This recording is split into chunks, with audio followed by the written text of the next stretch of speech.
Suraya buat daging daun bawang butter. Jom kita buat. Daging korban ni kena cepat-cepat habiskan. Dah bosan masak sup je kan?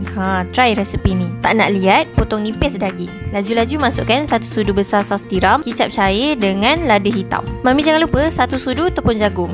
Gaul sampai melekit. Ni optional, kalau nak boleh tuang minyak sikit. Perap at least 30 minit ataupun 1 jam ataupun semalaman bagi meresap semua rasa tu. Pan yang dah panas dengan butter ni, Mami tumis bawang putih dengan halia sampai garing. Bawang putih tu dalam 2-3 ulas, halia tu dalam 1 inci. Dah naik bau, terus masukkan daging. Lepas tu macam biasa, bubur garam sikit. Yang ni nak lagi gelak-gelak seksi, admin tambah kicap dengan sos tiram sikit. Tuang daun bawang banyak-banyak.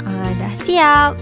Dalam 15 minit dah boleh angkat hidang. Walaupun sangat senang, tak ada rempah, tak ada apa, rasa dia memang sangat sedap. Nice je. Makan dengan nasi panas-panas memang meletup dalam mulut. Yang penting daging dia tak liat tau. Selamat mencuba Mami.